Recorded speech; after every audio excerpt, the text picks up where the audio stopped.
Hello, and welcome to episode 3 of St. Luke's Gallery. The purpose of this site is to share my appreciation of sacred art with you, and hopefully persuade you to look at art in general in a new perspective.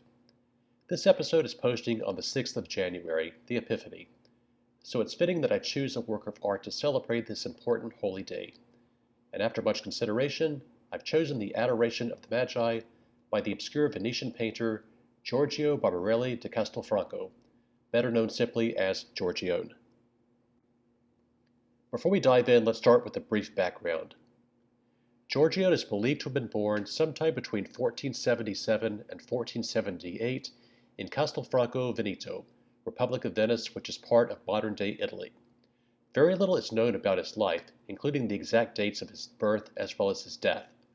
We do know that he studied and collaborated with other notable Venetian painters, including Giovanni Bellini and Tiziano Vecellai, or Tizian as he's better known in English.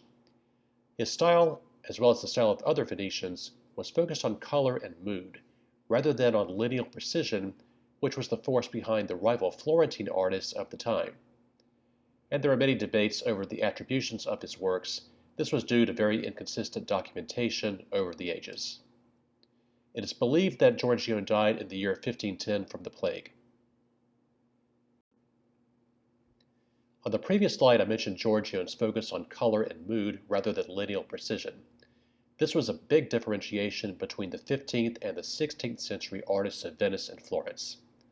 Here on the left, we have Lady with an Ermine by the very famous Florentine painter Leonardo da Vinci, and to the right is Giorgione's Young Man with an Arrow. At first glance, it would be easy to say, I don't see much difference between these two of them, but take a look at how dominant the red is on Giorgione's painting. The shirt, the tip of the arrow, the facial features, and the highlights in the hair. There's no question what the dominant color is. The red shown here would not be so prominent in a naturally lit setting. Now take a look at Da Vinci's painting. It's almost photorealistic. You can see the bones in her hand.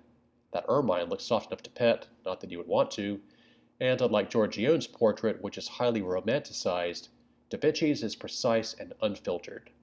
Also, the colors are not dramatized.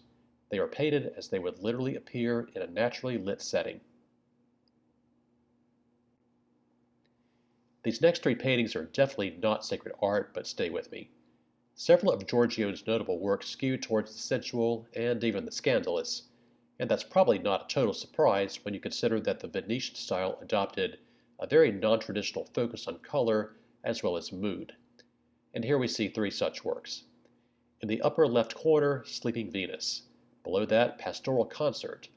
This one was originally attributed to Giorgione, but later to Tizian, where it is credited to this day in Paris's Louvre Museum. We'll probably never know for sure who painted it because the two worked so closely together and they had very similar styles. And on the right, The Tempest.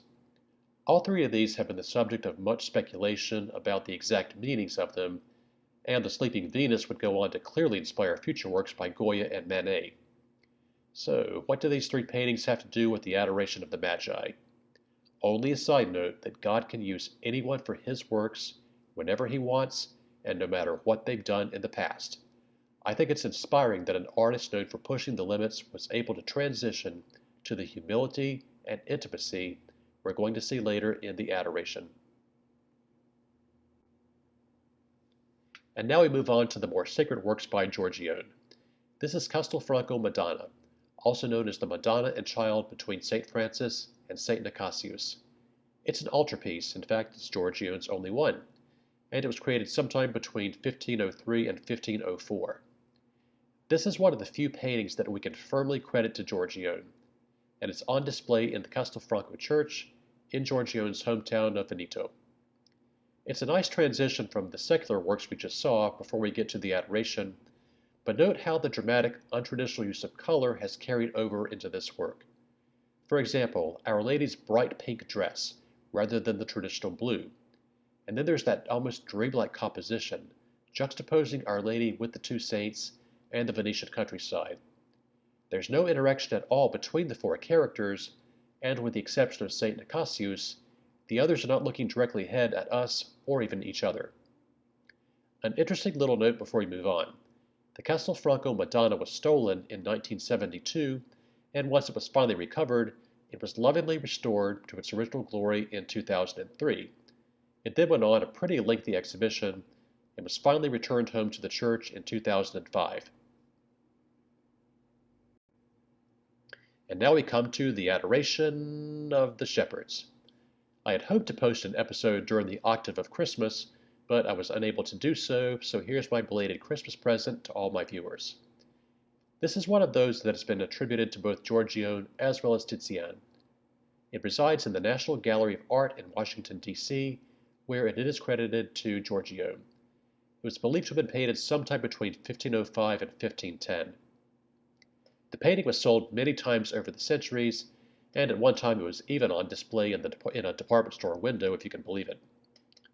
Color and mood continue to abound here, as they have in Giorgione's other works, but here he really captured the humility and intimacy of the Nativity.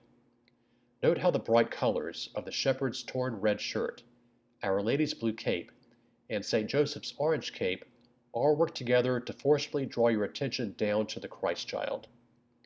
I'm going to pause here for a few seconds and let you enjoy the moment.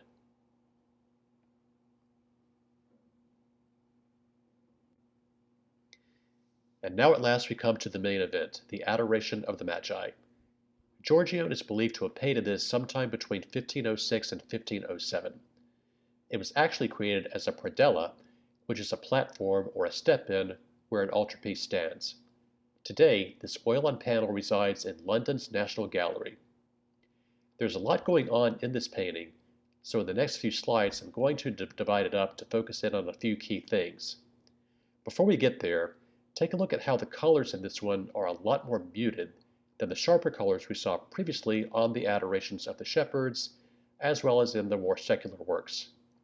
And this is interesting because in many depictions of the Magi by other artists, they're shown wearing elaborate clothing, which is what you would expect for three kings. But here their garments aren't that much more elaborate than what we see with St. Joseph and Our Lady.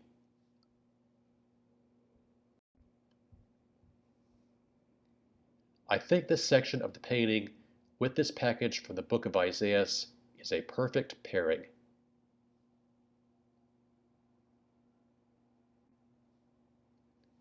Out of all the depictions of the Magi, this one wins the award for the least expected. You really have to look for a minute to even find them. And if you see only two, the other one is in profile and is almost totally obscured by the other one on the far left. A very interesting, unexpected composition. Also note their faces. They're not even making contact with the Christ child. It's almost as if they know what they're in the presence of, and they're genuflecting, looking down in respect. So, what's up with those guys in the background? Giorgione didn't leave much of a paper trail for historians, so we don't know what he was thinking about in regards to the ancillary characters in this painting, and so we're left to speculate. I think this passage from the first chapter of St. John may provide the answer. The three wise men know what's up, but the 9 others in the painting clearly have other things on their mind. Note the guy at the top photo box caption with his hand on his hip. In the full-scale painting, he appears to be part of the wise men's entourage. I think he seems rather impatient with that stance. He's looking down at the wise man presenting a gift, and it's almost as if he's about to say, "Hey, can we hurry up and get out of this dump? Really, what's so special about a peasant couple and their baby who had to spend the night in a manger?"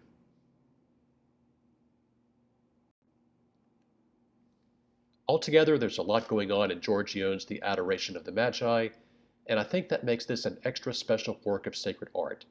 It's a nice visual companion for meditating on the third joyful mystery of the Rosary, the birth of our Lord. And it's certainly a nice meditation on the Feast of the Epiphany, which we celebrate today.